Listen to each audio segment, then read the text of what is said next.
సిద్ధపాటు అనే కార్యక్రమం ద్వారా మహోన్నతుడైన దేవుని యొక్క సంగతులను మహాజ్ఞానముగా నేర్చుకుంటున్నటువంటి మీ అందరికీ మన ప్రభువును రక్షకుడునైన యేసుక్రీస్తు వారి పేరిట నా హృదయపూర్వకమైన వందనములను తెలియజేయుచున్నాను. ప్రియులారా, ప్రభువు రెండవ రాకడకు మనమందరము కూడా ఆయుత్తపడినటువంటి ప్రజలుగా ఉండాలి. మరణమునకు ముందు ప్రతి విశ్వాసి జీవితము దేవుని దృష్టికి ఆమోదయోగ్యమైనదై ఉండాలి. అలా ఉండాలి అంటే పరిశుద్ధ గ్రంథములో సూచింపబడినటువంటి బ్రతుకు విధానాన్ని మనము అలవరుచుకోవాలి. ఈరోజు అనేక మందిలో విశ్వాస జీవితం మందకొడిగా కొనసాగుతుంది. ఎప్పుడో మరణిస్తాం కదా, ప్రభువు రాకడ ఇంకా ఎప్పుడో జరుగుతుంది కదా, ఈలోపు భక్తి జీవితానికి విశ్వాస జీవితానికి అంత తొందరే ఉంది అనేటువంటి ఆలోచన చాలామందిలో ఉండటం వలన మందకొడిగా విశ్వాస జీవితాన్ని కొనసాగిస్తున్నారు. అది కొన్నాళ్లకు ఒక అలవాటుగా మారిపోతుంది. మరికొన్నాళ్లకు అసలు విశ్వాసం అనేదే జీవితంలో లేకుండా వేషధారణతో కూడినటువంటి బ్రతుకులోనికి మనుషులు వెళ్ళిపోతున్నారు. కనుక ప్రియులారా, వెంటనే ఈ సంగతుల మీద ప్రత్యేకమైనటువంటి దృష్టిని సారించి మన జీవిత కాలాన్ని దేవుని దృష్టికి ఆమోదయోగ్యంగా మలుచుకోవటంలో మనము వెంటనే ప్రయత్నం చేయాలి. యేసుక్రీస్తు ప్రభువు తాను శరీరధారిగా ఉన్నటువంటి దినములలో శిష్యులతో చెప్పినటువంటి ఈ మాటల సారాంశాన్ని ఒక్కసారి మీరు తెలుసుకోండి. లూకాసు వార్త 12వ అధ్యాయము 35వ వాక్యం నుండి మీరు చూడండి. లూకాసు వార్త 12వ అధ్యాయము 35వ వాక్యం నుండి, మీ నడుములు కట్టుకొనియుండుడి, మీ దీపములు వెలుగుచుండనియుడి. తమ ప్రభువు పెండ్లి విందు నుండి వచ్చి తట్టగానే అతనికి తలుపు తీయుటకు అతడెప్పుడు వచ్చునో అని అతని కొరకు ఎదురుచూచు మనుషుల వలె ఉండుడి. ఇక్కడ ప్రభు అయినటువంటి యేసుక్రీస్తు ఒక ఉపమానము ద్వారా మనము ఎటువంటి సిద్ధపాటును కలిగి ఉండాలో తెలియజేస్తున్నారు. ఏమిటా ఉపమానము? ఒక పెండ్లి విందు నుండి ప్రభువు వచ్చి తట్టగానే అతనికి తలుపు తీయుటకు అతడెప్పుడు వచ్చునో అని అతని కొరకు ఎదురుచూచు మనుషుల వలె ఉండుడి. ఎప్పుడో వస్తాడులే అని నిద్రపోయేటువంటి వారుగా ఉండొద్దు. అతడెప్పుడు వచ్చునో అని మెలకువగా ఉండి అతని కొరకు ఎదురుచూచుచున్నటువంటి మనుషుల వలె మీరు ఉండాలి అని ప్రభు అయిన యేసుక్రీస్తు ఇక్కడ తెలియజేస్తున్నారు. ఇటువంటి విశ్వాస జీవితాలు నేడు మనకు కనిపిస్తున్నాయా? ఎప్పుడు వచ్చునో, ప్రభువు రాకడ ఎప్పుడు జరుగునో, లేక నా మరణమే ఎప్పుడు సంభవించునో, కనుక నేను ఎల్లప్పుడూ మెలకువగా ఉండాలి, నేను ఎల్లప్పుడూ సిద్ధంగా ఉండాలి, ప్రభువు నాకు బహుమానము అనుగ్రహించేటువంటి జీవితమును ఎల్లప్పుడూ నేను కలిగి ఉండాలి. ఒకవేళ నాలో ఇంకా పాపపు ప్రవర్తన ఉంటే దానిని వెంటనే నేను తొలగించుకోవాలి. ప్రభువు నామములో శుద్ధుడను కావాలి, శుద్ధురాలను కావాలి అనేటువంటి ఆలోచన ఈరోజు ఎవరిలోనైనా మనకు కనిపిస్తుందా? ఏదో వేషధారణతో కూడినటువంటి బ్రతుకులో ఈరోజు మనుషులు సరిపెట్టుకుంటున్నారు.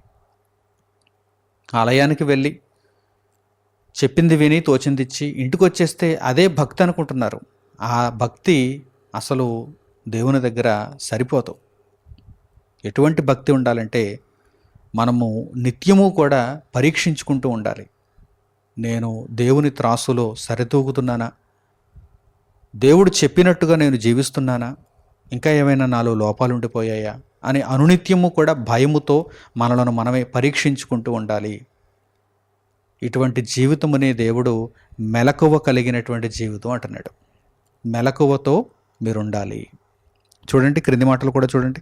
ప్రభువు వచ్చి ఏ దాసులు మెలకువగా ఉండుట కనుగొనునో ఆ దాసులు ధన్యులు. అంటే చాలామంది ఉంటారు, కానీ అందరూ మెలకువగా అయితే ఉండరు. దాసులు చాలామంది ఉంటారు, అందరూ మెలకువగా ఉంటారా? అంటే అందరూ పెండ్లి కుమారుడు ఎప్పుడు వచ్చునో, తలుపు ఎప్పుడు తట్టునో అని చెప్పి ఎదురు చూస్తూ ఉన్నటువంటి వారుగా ఉంటారా? ఉండరు. కనుకనే ప్రభువారు ఏమంటున్నారు ఇక్కడ? ప్రభువు వచ్చి ఏ దాసులు మెలకువగా ఉండుట చూచునో ఆ దాసులు ధన్యులు. అంటే మిగిలిన వారందరూ కూడా అభాగ్యులుగా మిగిలిపోతారు.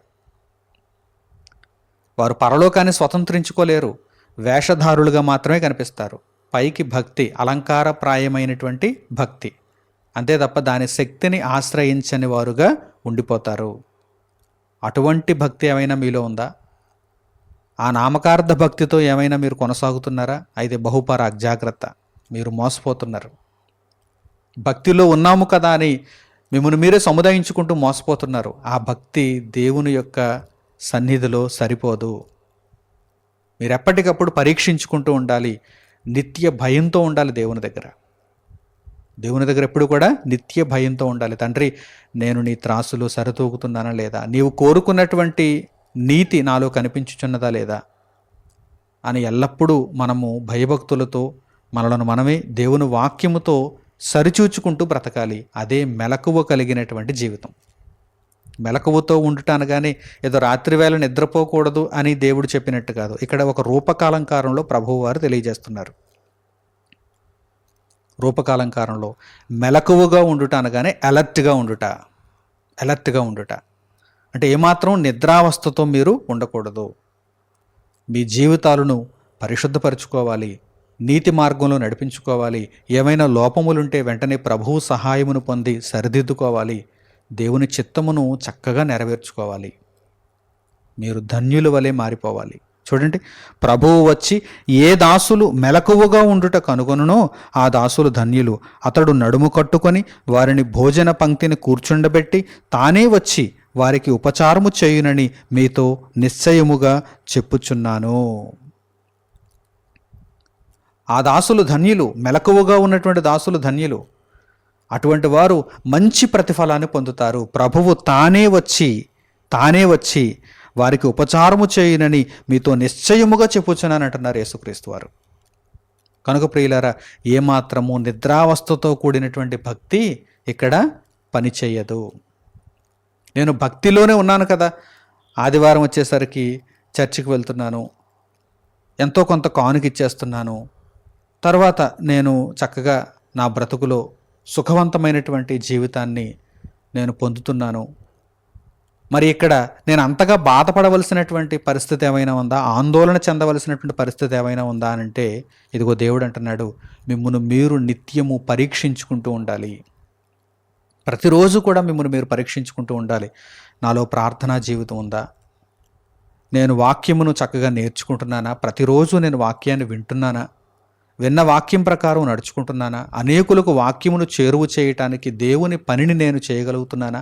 ఆ పనిలో నేను పాలిభాగస్తురాలను కాగలుగుతున్నానా అని ఎప్పటికప్పుడు మనము పరీక్షించుకుంటూ ఉండాలి. మెలకువ కలిగిన జీవితంతో మనం ఉండాలి. అందరూ దాసులు మెలకువగా ఉండరని ఈ వాక్య భాగం ద్వారా మనకు అర్థమైపోయింది. ఏ దాసులైతే మెలకువగా ఉంటారో వారే ధన్యులని ప్రభు అంటున్నప్పుడు మనము ఆ మెలకువగా ఉన్న దాసుల జాబితాలను వచ్చేయాలి. అందరూ ఈ విధంగా మెలకువగా ఉన్నట్టయితే ప్రభు ఈ మాట ఎందుకు చెబుతారు? అందరికీ వచ్చేస్తుంది బహుమతి అని చెప్పును. కానీ ఏ దాసులైతే మెలకువగా ఉండుట ప్రభువు కనుగొనునో వారికే ఆయన ఉపచారము చేయను, వారే ధన్యులు. తర్వాత మాటలు కూడా చూడండి. మరియు అతడు 2వ జామున వచ్చినను 3వ జామున వచ్చినను ఏ దాసులు మెలకువగా ఉండుట కనుగొనునో ఆ దాసులు ధన్యులు. ఎప్పుడు వచ్చినా కానీ, ప్రభువు రాకడ ఎప్పుడు సంభవించినా కానీ, లేక మీ మరణమే ఎప్పుడు సంభవించినా కానీ, ఎవరు మెలకువగా ఉండుట ఆయన కనుగొనునో, ఆయన కనుగొనాలి, ఆయన చెప్పాలి, ఇదిగో మీరు మెలకువగానే ఉన్నారు, మీ ఆత్మీయ జీవితం నిద్రావస్థలోనికి వెళ్ళలేదు, చక్కగా మీరు ప్రార్థనలో కానీ, దేవుని సేవలో కానీ, దేవుని జ్ఞానము విషయంలో కానీ మీరు మెలకువగానే ఉన్నారని ప్రభువు చెప్పాలి.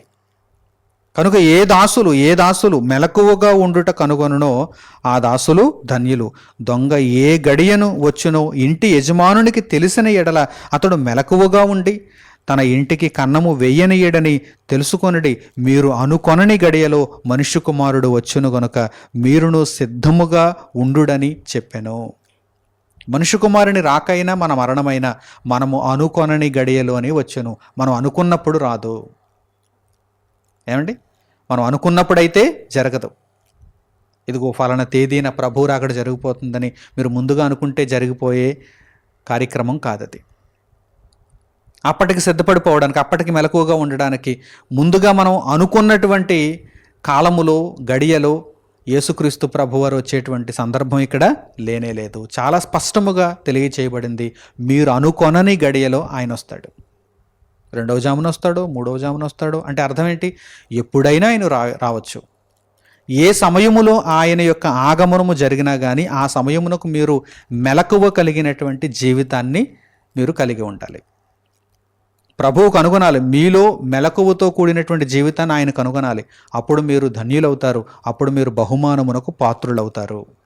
మెలకువగా ఉండడం అంటే రాత్రివేళ నిద్రపోకుండా ఉండడం అయితే కానే కాదు. కొంతమంది పొరపాటుగా కూడా ఈ విషయాన్ని ఈ విధంగా తీసుకోవచ్చు. మెలకువగా ఉండమన్నాడంటే మెలకువ అనగానే అక్షరార్థంగా తీసుకుంటే ఏమనుకోవచ్చు? రాత్రివేళ పడుకోకూడదేమో, రాత్రివేళ నిద్రపోకూడదేమో, రాత్రివేళ వస్తాడేమో ప్రభువు కూడా అని అనుకోవచ్చు. కాదు కాదు. మీ ఆత్మీయ జీవితంలో మెలకువ, మీ ఆత్మీయ జీవితంలో మెలకువ అంటే అర్థం ఏంటి? ప్రార్థనా జీవితం, వాక్యమును వినుట, వాక్య ప్రకారం బ్రతుకుట, దేవుని సేవలో మీరుండుట, అనేక మందిని దేవుని వైపు మీరు త్రిప్పటానికి మీరు ప్రయత్నాలు చేయుట, మీరు నీతిలోను, పరిశుద్ధతలోను, యథార్థతలోను యేసుక్రీస్తు ప్రభువు ద్వారా మీరు నవీకరింపబడుట, ఎప్పటికప్పుడు నవీకరింపబడినటువంటి స్థితిలో మీరు ఉండాలి. మీరు పాతవారైపోకూడదు, పాపములో మీరు కూరుకుపోకూడదు. మీరు ఎల్లప్పుడూ కూడా నిత్య నూతనముగా పరిశుద్ధమైనటువంటి జీవితమును, నిర్దోషత్వముతో కూడినటువంటి జీవితమును మీరు కాపాడుకోవాలి. అదే మెలకువ కలిగినటువంటి జీవితం అంటే. ఒక ఉదాహరణ మనము పరిశుద్ధ గ్రంథంలో చూద్దాం. పురాతన కాలానికి మనం వెళ్ళగలిగితే రెహబాం అనేటువంటి ఒక యూదా రాజు మనకు కనిపిస్తున్నాడు. మెలకువ కలిగి ఉండడం అంటే ఏంటో ఆ ఉదాహరణ ద్వారా కూడా మనం తెలుసుకోవచ్చు. అక్షరార్థంగా తీసుకోకూడదు. మెలకువ కలిగి ఉండడం అంటే అక్షరార్థంగా తీసుకోకూడదని ఈ ఉదాహరణ ద్వారా కూడా మనం తెలుసుకోవచ్చు. జాగ్రత్తగా మీరు గమనించండి.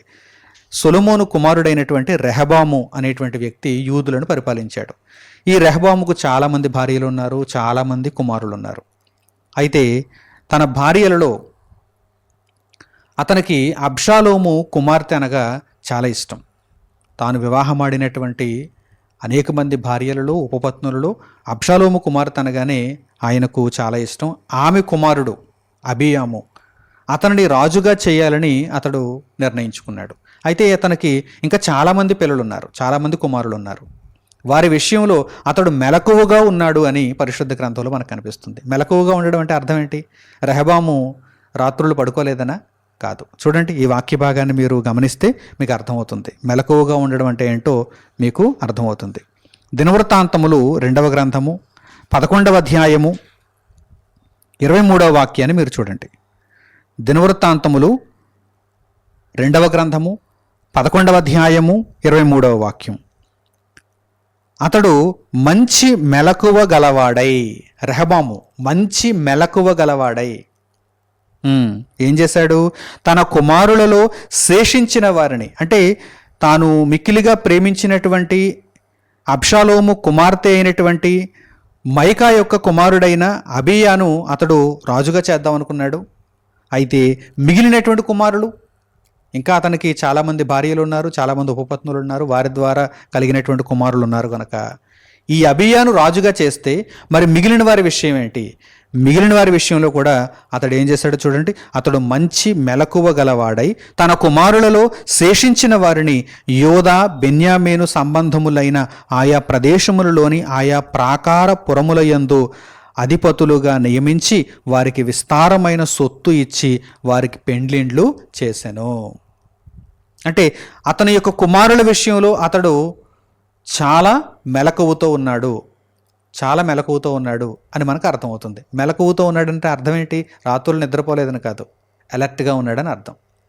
అలర్ట్గా ఉన్నాడు అంటే నా కుమారులందరినీ కూడా ఈ యోధా, బెన్యామీను ఈ ప్రదేశముల యందు అంతటా అధిపతులుగా నియమించాలి, వారికి నేను వివాహాలు చేయాలి అని ఇతడు పూనుకున్నాడు.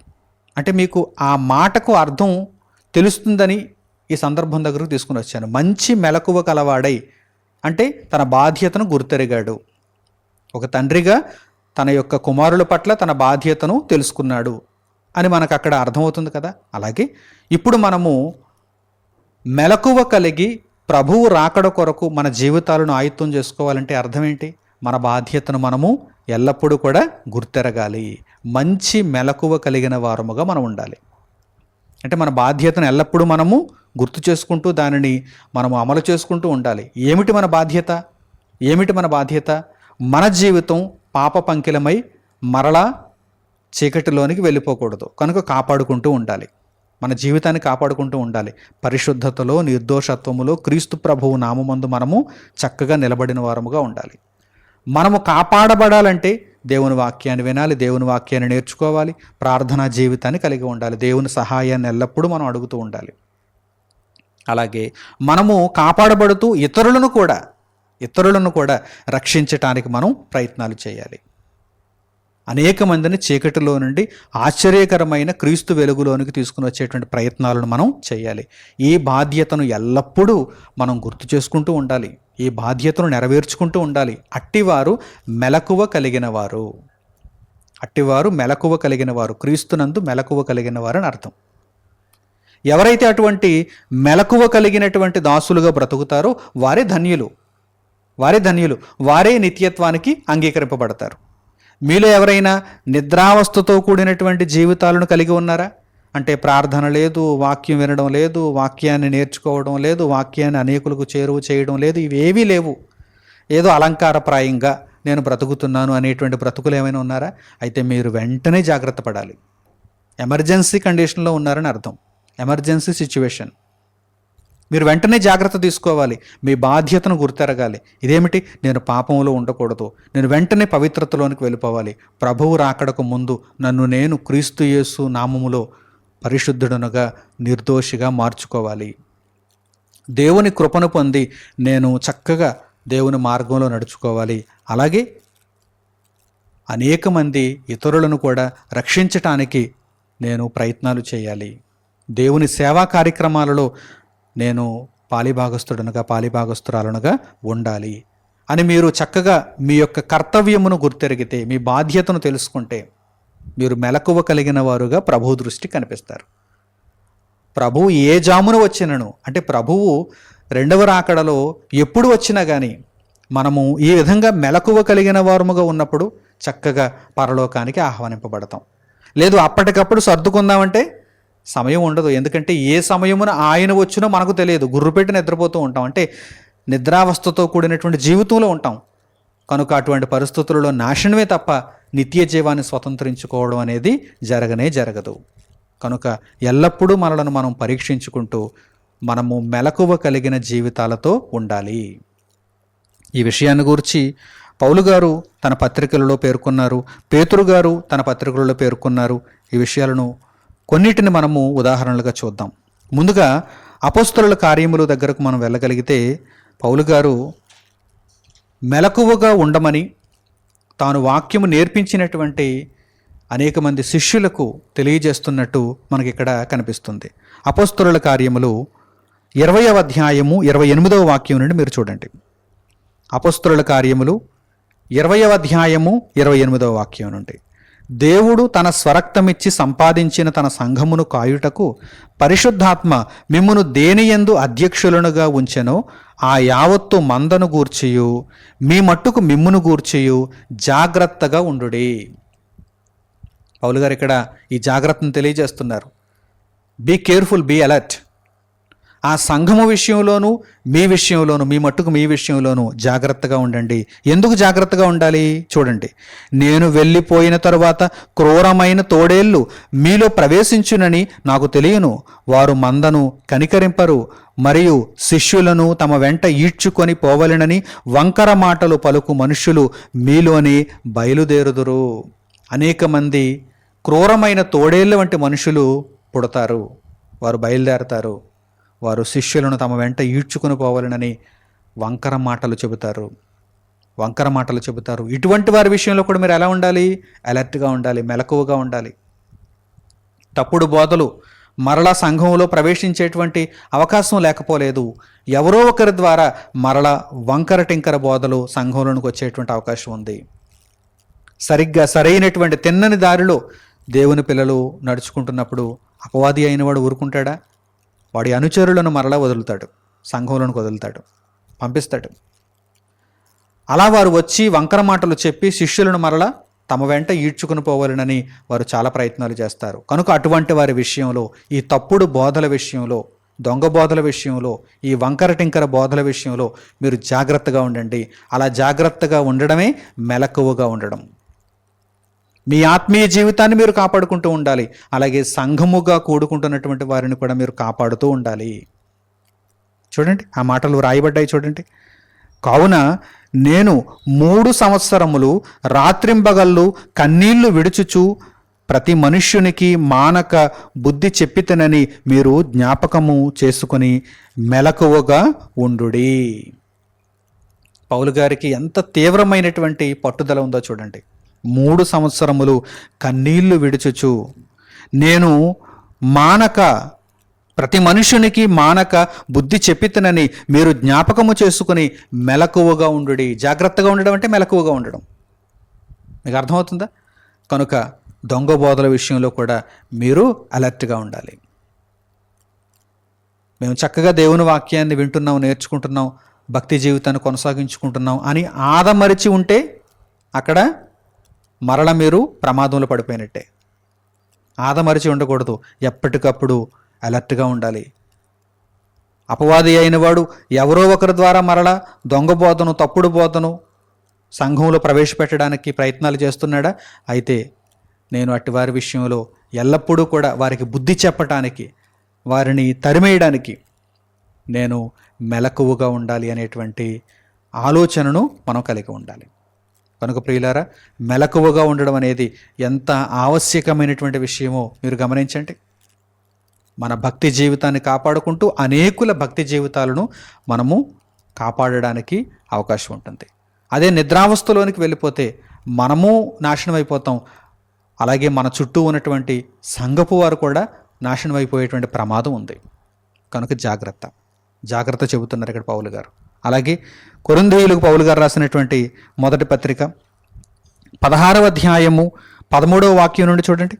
పౌలు గారు కొరింథీయులకు రాసినటువంటి మొదటి పత్రిక 16వ అధ్యాయము 13వ వాక్యం నుండి, మెలకువగా ఉండుడి అంటే రాత్రివేళ నిద్రపోవద్దని కాదు. మెలకువగా ఉండుడి అంటే అలర్ట్గా ఉండండి. మెలకువగా ఉండుడి, విశ్వాసమందు నిలుకడగా ఉండుడి. విశ్వాసాన్ని ఏమాత్రం కోల్పోవద్దు. పరమందున్న తండ్రి మీద విశ్వాసాన్ని ఏమాత్రం కోల్పోవద్దు. ప్రభు అయిన యేసుక్రీస్తు మీద విశ్వాసాన్ని ఏమాత్రం కోల్పోవద్దు. పరిశుద్ధాత్మ మీద విశ్వాసాన్ని ఏమాత్రం కోల్పోవద్దు.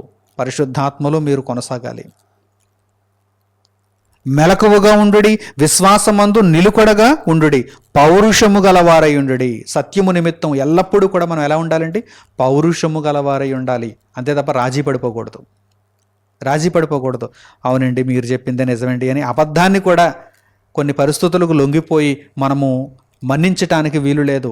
సత్యము విషయంలో మనం ఎల్లప్పుడూ కూడా పౌరుషము కలిగిన వారముగానే ఉండాలి. సత్యము కదా ఇక్కడ, పౌరుషము కలిగిన వారుగా ఉండాలి. తర్వాత బలవంతులై ఉండుడి, బలహీనుడైపోకండి. దేవుని వాక్యాన్ని అనేక చోట్లకు మనం విస్తరింప చేయాలి.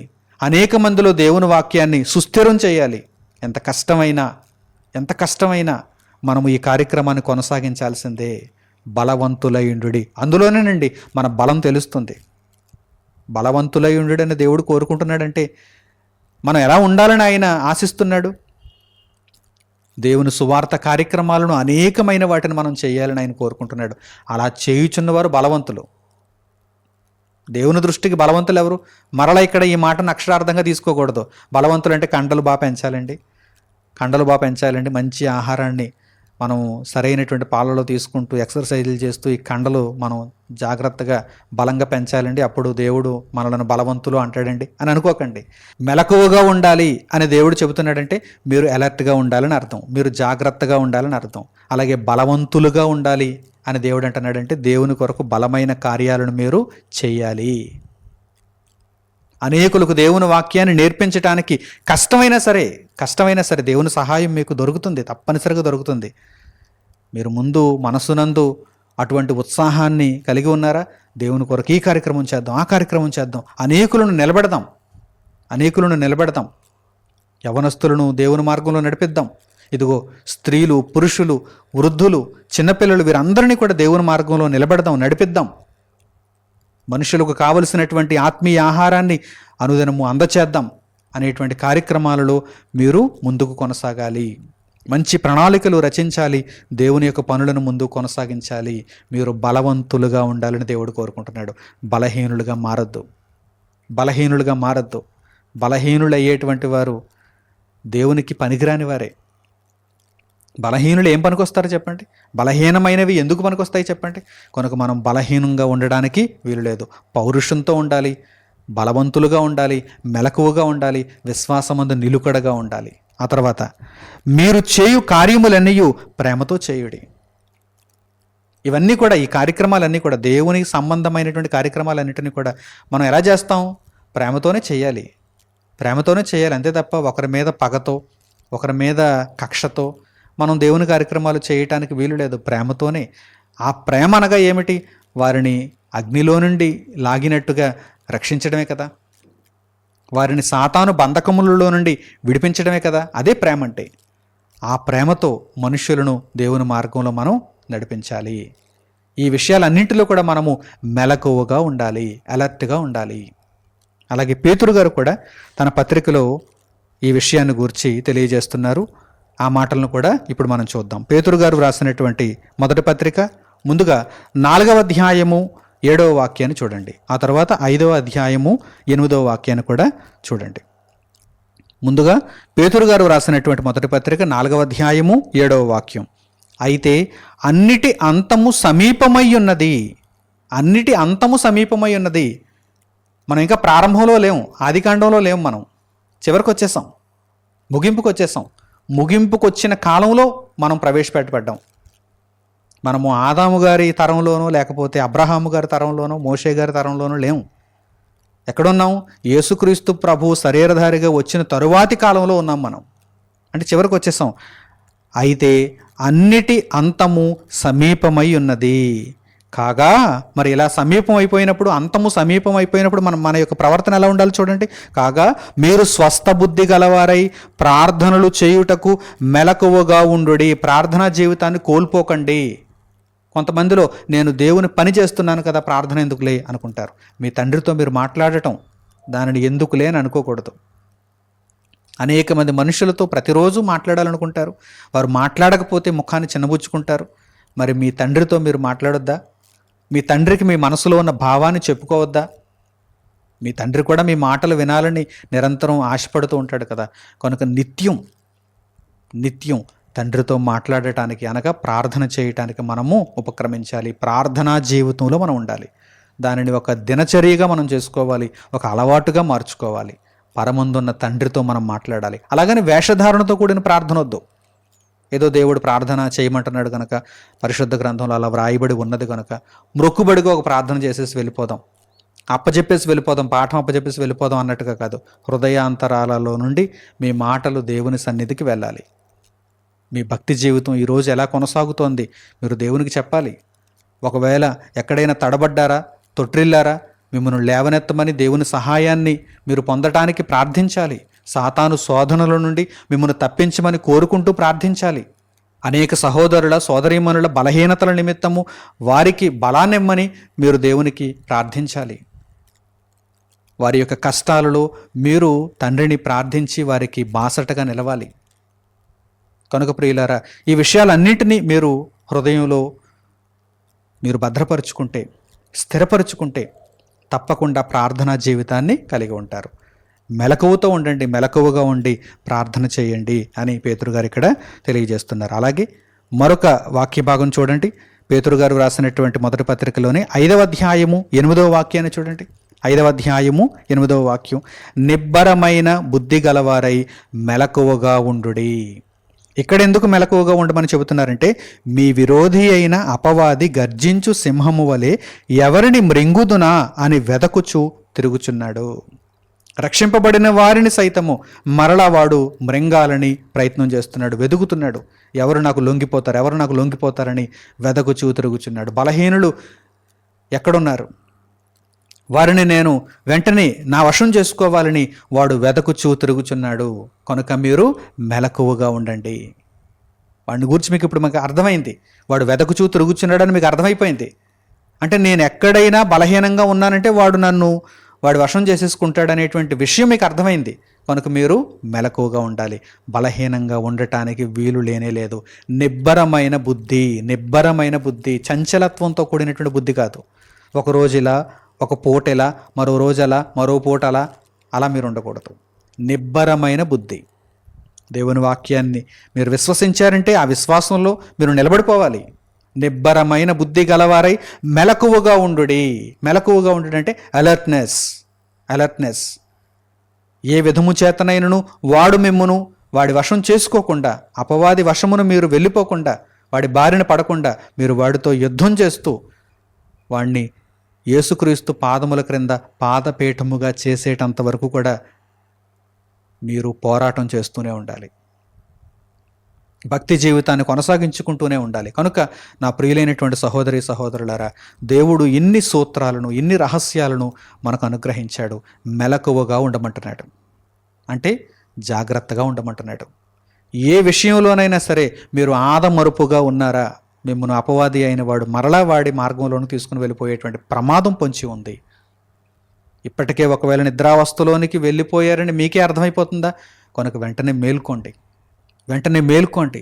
క్రీస్తు సువార్త వెలుగు మీ మీద ప్రకాశింపబడేటట్టుగా మీరు మేల్కొని దేవుని పనిలోనికి వచ్చేయండి. దేవుని కొరకైనటువంటి బ్రతుకులోనికి వచ్చేయండి.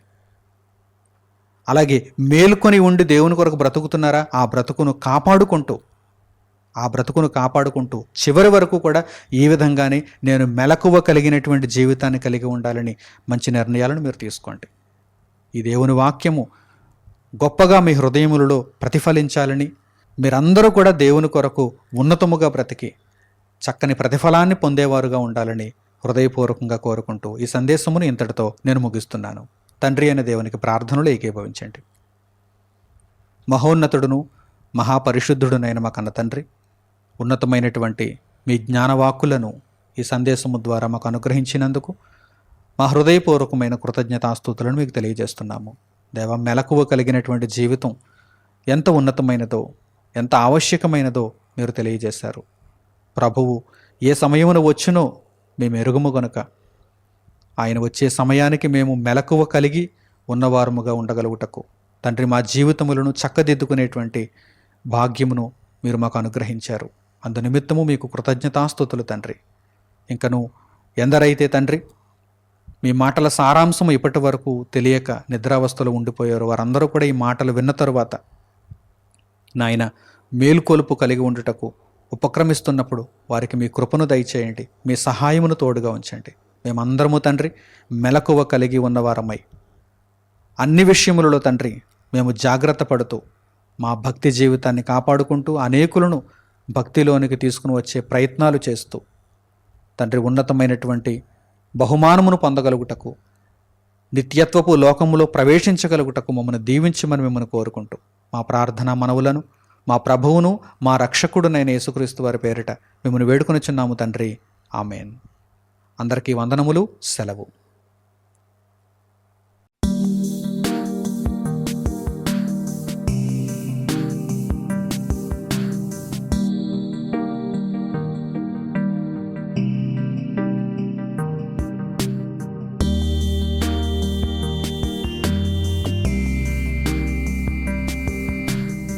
సహోదరులు మణికుమార్ గారు ప్రసంగించిన ఎన్నో ఆత్మ సంబంధమైన సంగతులను ఉచితముగా వీక్షించుటకు మా యూట్యూబ్ ఛానల్స్ ను తప్పక దర్శించండి.